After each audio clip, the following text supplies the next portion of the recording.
Hey folks, when you see the Rode Wireless Pro, you may think it is only really intended for those with the latest and greatest in camera technology. But if, like me, you are a content creator that doesn't have the latest and greatest in camera technology, and perhaps you are just filming with your mobile phone, as I am, then don't fret, the Rode Wireless Pro is still going to be a fantastic choice.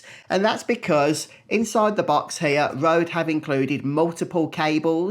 Yes, you have your TLS cable, which is what you are going to be using to connect to a camera for the Rode Wireless Pro.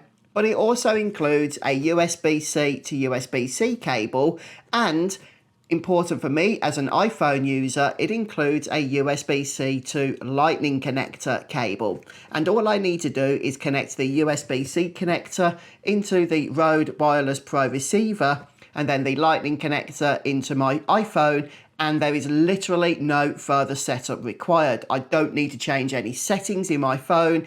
The audio that I record then will automatically be recorded through the Wireless Pro transmitter and receiver. And because of the USB-C to USB-C cable that is included, this is also compatible with your Android phone, Samsung phone, or the latest releases of iPhone, the iPhone 15. So if you were thinking of checking out the Wireless Pro but was worried that you would have to somehow then be required to invest in a camera, that is not the case. As long as you have a phone, you are good to go. So thank you for watching the video. Hopefully it's helped. Have a great day.